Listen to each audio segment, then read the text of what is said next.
All right, it's time for another example of a 4x6 square foot garden companion planted tomato bed. First, we're going to start with the tomatoes. That's 1 per square. Moving on to the basil is 4 per square foot.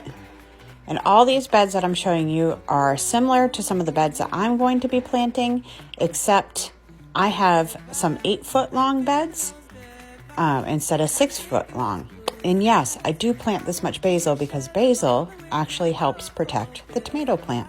Now celery, 4 per square foot. So I have an existing oregano plant here that I'm probably going to leave, but a better companion for tomatoes would be thyme.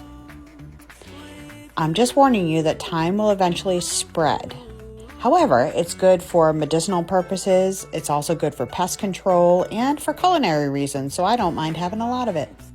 I have an existing plant here that's not necessarily a companion to a tomato plant that I'm going to need to move, but I would add parsley here. You can plant 4 plants per square foot, and it helps protect the tomato plant. They get along very well. There we have it.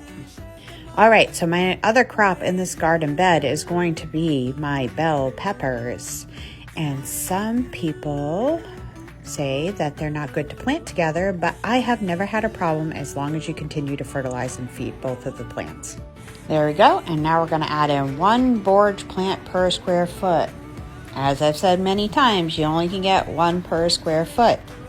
Also, people have asked, yes, borage gets kind of big, but that's why I keep it to the side, so it can kind of flop over the side of the bed into my walkways, which are 3-foot walkways.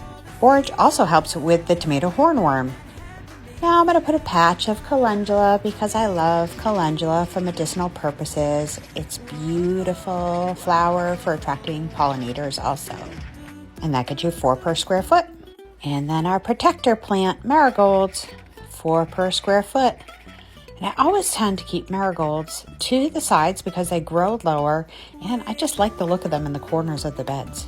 But if you happen to have the tomato plants growing on the side of your bed, you can certainly put a marigold plant in between each one as long as it's going to get enough sun.